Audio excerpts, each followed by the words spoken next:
এই যে গাব, এটা আমাদের শৈশবের খাবার।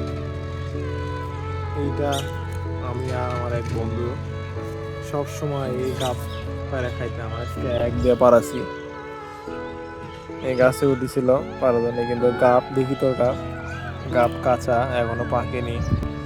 তো আমার এক বন্ধু, নাম ছিল সকাল, ওই আর আমি রেগুলার এই গাবগুলো পারতাম।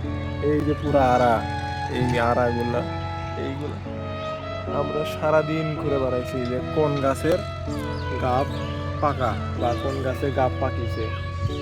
এবার আমি সারাদিন গাব পারতাম আর খেলাধুলা করতাম। এই গাবগুলো নিয়ে যায় নির্দিষ্ট জায়গায়, আমরা যাইতাম যেখানে আমরা যাই এগুলো খাইতাম আর কি। নির্দিষ্ট জায়গায় নিয়ে যেয়ে এই গাবগুলো ওই আর আমি ভাগ করেছি, যে কার ভাগে কয়টা পড়ে ভাগ করে তারপরে খাওয়া শুরু করেছি। আমাদের শৈশবের খাবার গাব।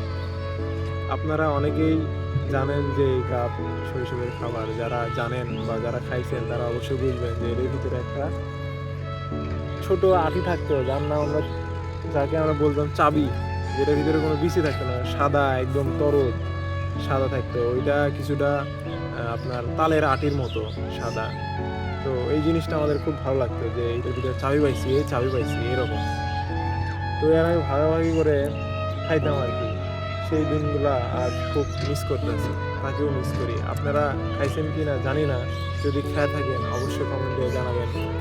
আজকে আমি পুরো এই আড়ার ভিতরে ঘুরলাম, কোনো গাছেই পাকা এই ফলটা আমরা পাইনি, যার কারণে কাঁচাই পাচ্ছি। মনের মনের যে একটা মানে ইয়ে ছিল, আবেগ ছিল যে না, বাইরে অন্তত পক্ষে হাত দিয়ে যে আমি এইটা আমি হাত দিয়ে গোলাই দেখতে চাই যে এইটা কতদিন হলো আমরা খাই না।